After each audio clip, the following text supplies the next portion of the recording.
Hi guys, how are you doing? I'm here with Sydney Pletschke. She's currently 21 years old, au pair in North Carolina. And Sydney, would you like to tell us a little bit about your host family? Okay, so I have been with them for a year now, and I came here in March last year. Obviously things are a little bit crazier now because of like COVID, but when the first year was really cool. They're really nice. Uh, they're basically like my own family. Like we've been like I drive them crazy sometimes, they drive me crazy. They make like life really happy. So I don't know how to say, but yeah, they're really awesome. I love them. Oh, that's great. So you said you had three host children. How old Yeah. and what does your daily routine look like in the family? Okay, so we've got like 9, almost 10. Sorry, my digits are a little bit mixed around, but 13 and 11. And yeah, things are pretty crazy right now, especially, but normally it's not this crazy, obviously. What happened is normally it would be like you'd wake up in the mornings during the week, and then it would be like I'd get them ready to go to the bus because they have a bus that takes them to school. Sometimes we'd have like walk a days, so like walk to school days. So like we Okay. would walk to school because like school's like 10 minutes away. So that would be like our normal morning routine is like wake them up in the mornings, get them dressed, make sure they're fed, make sure they're like awake somewhat to get like their shoes on the right feet. Um, and then I would normally have a couple of hours free in the day, and then there's quite a lot of au pairs in my area, so like we always meet up for normally like at Starbucks with a chai latte and a bagel. So that's very nice. And then the kids would come back, like I'd be ready for them by the time they come back from school. If they had like homework or activities, then we'd make sure we get to the activities. My kids have like they're not like after school sports, but it's like after school like sporty activities, but it's not related to Okay. the school. So we drive off to those different activities. And yeah, that's basically what a normal day would be like. Obviously now it's like, hey, Yeah, now wake it's a up, bit. get in your yeah, it's crazy, Yeah. but it works sort of. Okay, cool. So you mentioned there's Yeah, other so lots of other yeah. au pairs in your area. Where are the other au pairs from, and what do you guys do besides hanging out from Starbucks to all get together? So, actually, like when I first got here, there was like very little au pairs in my area, so I was kind of like Okay. sad. But I had a couple of friends, but it wasn't like they weren't au pairs; they weren't like feeling the vibe. But like eventually, around summer last year, like one friend of mine, Nancy, she came from Ecuador. She literally lives down the road from me. Then there's another girl, Trish. She also literally lives down the road from me. She's like not even 2 streets down. We're all like in this little block, and then there's another au pair that came to my street as well. So this area is quite populated now from like one to all of them. So the Trish is from Poland. I have another friend, Joanna. She's from Sweden, and there was another girl, Viviana. She was from Colombia, I think. There's like a lot of people in our area. Okay. There's more. I think there was actually 3 South Africans that came to this area as well recently before COVID. Sorry, and then it's a big topic here. And then yeah, I think that's about it. There was a couple of girls from like I think it was a weird one. It was like Savlak. Almost said Savlak. That's not a place. Um, there was a couple of people from like European country as well, but I can't remember what it was right now. But yeah, Okay. there's quite Okay. a few of us. That's so cool. How did you adjust when going over to North Carolina? How does it differ from back home? One thing, there's like a lot of drive through everything and you can get everything ordered to your doorstep, which is really weird. Like I'm not used to that. Like sure, in South Africa there are some things that you can have ordered, but it's like, oh, it's Take a Lot, or it's like, oh, it's this clothing company, but it's not like every second day there's stuff coming to people's doors. um so there's a lot of accessibility here. I think it was easier to like get into the vibe of things because it's not like, I don't know, it's hard to describe, but it's not too different from South Africa. Like it's not like a massive culture shock in the way that it's like so different. Like it's Okay. it's it's pretty similar. Like the people here in this area are pretty friendly. Like a lot of the ladies in the shops will call you like Han or sweetheart. So that was really nice as well. And then obviously it helps if you're really close to your host family because then you feel like you're more part of a family. And it's not like you're living in a stranger's house kind of thing. You're like living with family, you know. And it also helps to like have friends, because that also obviously makes the process a lot easier. Yes. But yeah, so the culture, it was big. Like there's a lot of foods here that were like wow. But yeah, you sort of just like blend in a little bit, especially in this area. It's very friendly, so it's nice. You said there's a lot of foods. Have you picked a favorite yet, or sorry, I think you're frozen. No, you're here. Oh, You got a favorite food, American food yet? I think favorite food. Oh, there's a lot. Like there's this one place here. Okay, it's technically like it's just steak, but it's really good steak. So I go to this one place here. It's called like Outback. I think it's like an Australian branch, but they have one here in Mooresville. And it is really, really nice steak, basically. So that's like one of my favorite things is the steak is really nice, and like they do like fries really nice, and they also do like onion rings like really nicely here. Other foods, one thing is really different. Oh, that's one thing that I had to adjust to, is the fact that mac and cheese is not like made up like, oh, now we make the macaroni, then we put grated cheese in, and then stuff like that. So just like mac and cheese is literally sauce and milk, and then like a bit of spice, and then it's like this craft, and I'm like, wow. So that's like really different from me, and it's a bit strange still, even to this day. But yeah, it's not my favorite, but it's like one of the things that I enjoy like munching on, because it's really easy to make and it's really unhealthy. When you first went over, did you ever experience homesickness or culture shock, and how did you deal with that? Okay, so the first time I actually experienced like any kind of homesickness, I think I went to DC for an all-pay classroom, an all-pay class, like a weekend class. I had to put my hours when I was like 5 months in, and that was the first time I really felt like homesick and like overwhelmed, because like before that I was like, it felt like I was just in my own house kind of thing, just talking to my parents on Skype and stuff, and it wasn't too bad. But like for the first time like ever, I was really alone. Like I didn't have any friends with me, I didn't have any kind of like familiar people. So that was the first time that I was like, whoa. And it like, then I was like, I called my mom, and I was like, I remember being so frustrated because I had saved up all this money and I put it in my account. Oh, actually, I think I had kept money in like it was like cash instead of on a card. And like I remember being so frustrated because I didn't have enough money on a card, and I needed the money on a card, and big thing. And I found my mom, I was like, Mom, she's like, and now where did this come from? But yeah, and DC is also like a really overwhelming place. It's just like big buildings, a lot of people. It's just a lot. But it got better because I met some other places, and then I was fine. But like that was like the first time that I was like, whoa, okay. Okay. Yeah. And how do you talk to your area director often? Do you guys meet up for your monthly meetings? What do you generally do for these meetings?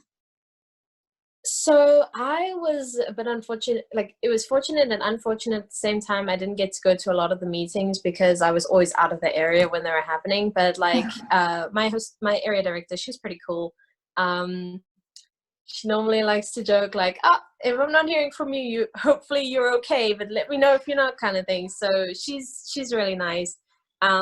She's also a mom, so it's nice because like then we'll have like a meeting at her house, and her kids will be there and some other kids will be there, you know, and that will be nice. A couple of meetings that she's had, we have like this go-karting place down the road from us, and we've gone there before, where it has like an arcade and everything, and laser tag. We've done like cafe meetings, we've done like restaurant meetings, ice skating in the winter. And I think we were supposed to do one this last month, but it got cancelled. It was like a game night that we were gonna do at her place. Okay. But now everything's moved online. We're doing like online sessions, which is pretty cool. So we're playing like games online, like Cards Against Humanity online. So yeah, she's really cool. Meetings were really fun, especially because you get to meet like all the au pairs. Yes. So, yes. yeah. Oh, that's cool. And have you done a lot of the states? I saw you went to 12 states so far, just so you're Do you plan on doing more traveling? Yeah. Yeah, I was really lucky. I got to my host family, like they go to their grandparents live in Dover, but they have like a home in Maryland, Ocean City. So like that was 2 states down. And then when we were in Dover, like they were like, "Hey, we're gonna go to a concert in Pennsylvania," and that's like 2 hours away. So we went to a concert in Pennsylvania, like just almost. So I was like, "Cool." So that was really cool. Like knocked off a state, you know. Yeah, and then obviously when you go to like all the different like the au pair classes, those are in different places. Like I've only been to one au pair class, but that was in DC. And then a friend of mine and we did like a week of travel for my 1 week of holiday. We went to Okay. South Carolina. Uh, there was somewhere else, but it was basically the little states like that were right next to each other. And Okay. yeah, so like you get a lot of traveling done if you are like, especially on like this side of America, because like it's all close to each other kind of thing. And then obviously when we were in New York in the first week, then that also was like another place we were in, and then we were in New Jersey as well. So Mhm. yeah, I've been fortunate enough to do a lot of traveling. Sadly, obviously right now it's a little bit weird, don't know what's gonna happen, but Oh yeah, I think I'm still down for a class. Hopefully we can see like when things clear up a bit. Like I want to hopefully go to New Orleans, but we're gonna see how it goes. Otherwise I'm just gonna make another plan and go there by myself. yeah. Okay, that sounds cool. Sorry, I'm just trying to look at my questions. Yeah. Can you tell All us good, all good. why? Sorry if I'm like babbling. No, no, no. The more details you give, the better. I'm loving it. What's Okay. your reason for going with OVC to do your au pair program? I think that they were like the most accessible. Like the first thing that I saw when I looked it up was like OVC, and I was like, oh, okay, you know. And that was before I was like even like thinking about it. Like it was just like Mhm. one of those ideas, like, oh, maybe I'll do that one day, kind of thing. I remember they also came to my school when I was in high school. They came to our like, you know, to show off, like, hey, if you want to do Yes. something, this is what you can do. And I was like, cool. And then yeah, they were the ones that were like, they were always like in the back of my mind. And then when I eventually did start looking it up, like they were really like easy to get hold of, if that makes sense. Like Yes. I remember I think I also looked at another company and they never got back to me, so I was like, ah, okay. And I could trust them as well because like they had a lot of courses and a lot of reviews, so I was like, okay, I'm pretty sure this is legit. So yeah. Okay, that sounds good. Well, I'm thankful you Yeah. did that. Um, Now, OVC has lots of program benefits like the insurance, the flights, things like that. Mm. Do you feel well supported and looked after while you're over there? Yeah, I think I feel pretty supported. Like I haven't really been in a situation where it's been like vital that I needed like any of those things, but I feel like if I had to go through it, Yes. then I'd be okay, you know? So I'm not too worried about that. I feel like there's also like, um, yeah, I think like the benefits are pretty good. They were definitely better than some of the other like places that I was seeing. Like they only had like, oh, you can have a vacation, oh, you can have one travel something, and I was like, eh. But yeah, so Yeah. benefits were good, and like, yeah, it was pretty good. So What advice would you give to people that are considering doing the au pair program, whether it comes to interviewing their host families or wanting to take the first steps into starting their application? Anything comes to mind?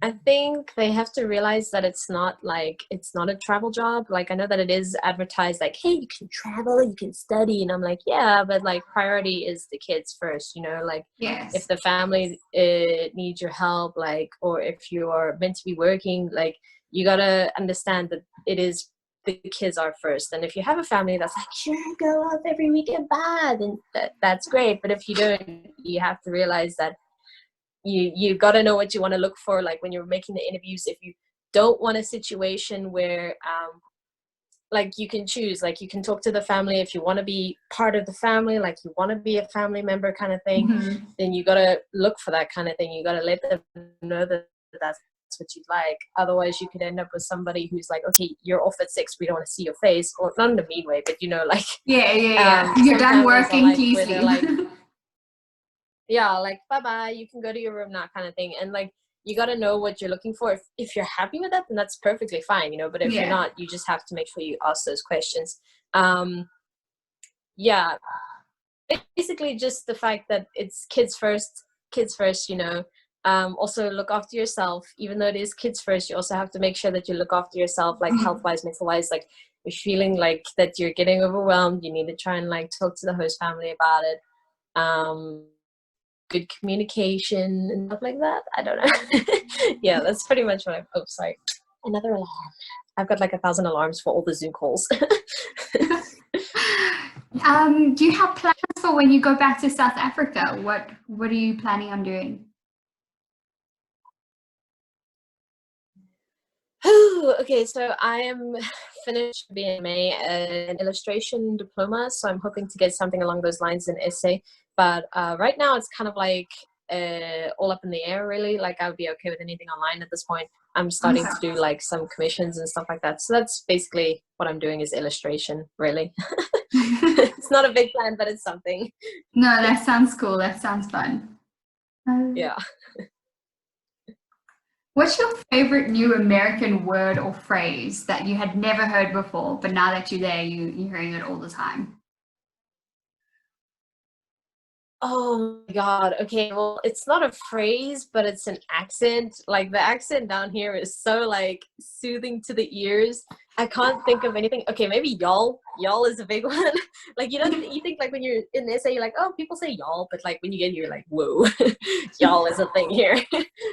Maybe, yeah, like I said, it's like, it's the accent here is really nice. Like, this North Carolina, South Carolina, this area, like, it's a really nice. And then like, I think another phrase that I like is like when they call you honey or hun. Oh, It's really nice, and you're like, oh, I feel so loved by this random cashier. Thank you.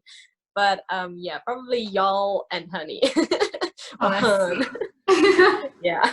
Oh, and Bojangles. Yeah, yeah. What Bojangles. is that? It's like a chicken branch, but it's very much like, this area is chicken branch. So like, you know, people are like talking about Bojangles, you're like, hey, I don't know where you're from. With your host family, because you mentioned that you felt like a part of the family. So do you hang out even in your time off and spend time with them?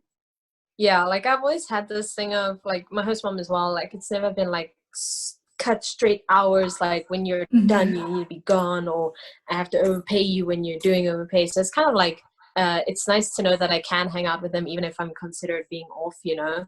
Okay.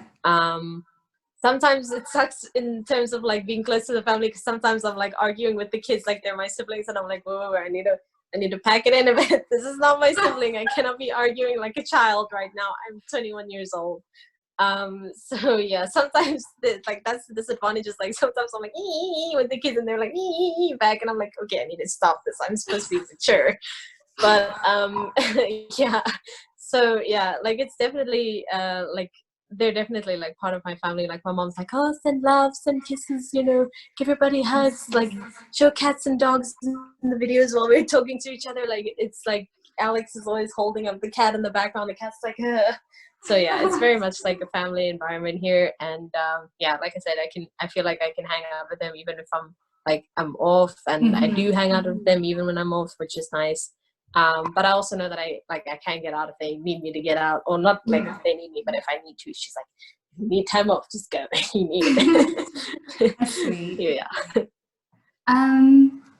Just one more question. Now I've forgotten. What has been your favorite experience, or would you like to share any story that comes to mind from your au pair year? So this one's pretty famous with us. Is when I first got here, I was very much South African pride. I still am, but like, I'm less so now because of this experience. But I got like a little flag to put on my car.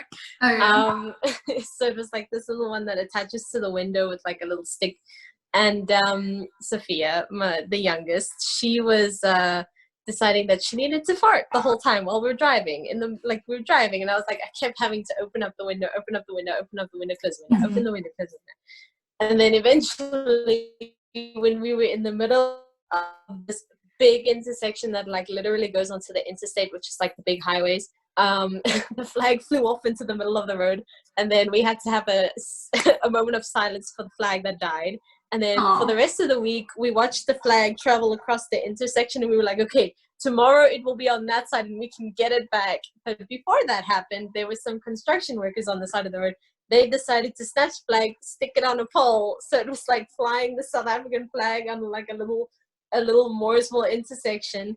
And then later, like eventually it was like 2 months later, the flag was gone. Like it was pretty funny, but like we forgot about it. I was driving and I had a new one because I got a new one. And then I stuck it in my car, and then somebody like ran up and they were like, oh my God, are you from South Africa? And I was like, yeah. And they were like, did you see that South African flag on the side of the road? And I was like, yeah, that was me. So yeah, it's pretty funny, but that was the most memorable one. Yeah, there's like a lot of South Africans here in Charlotte and Mooresville, like a surprising amount. But yeah, so that was the memorable one, and everybody always goes, oh, remember the flag? And then we're like, oh yeah. Oh, that's so great. Yeah, that was pretty funny, but yeah. Oh, thank you for sharing all your stories and experience with me. No problem. Okay, I'm gonna stop.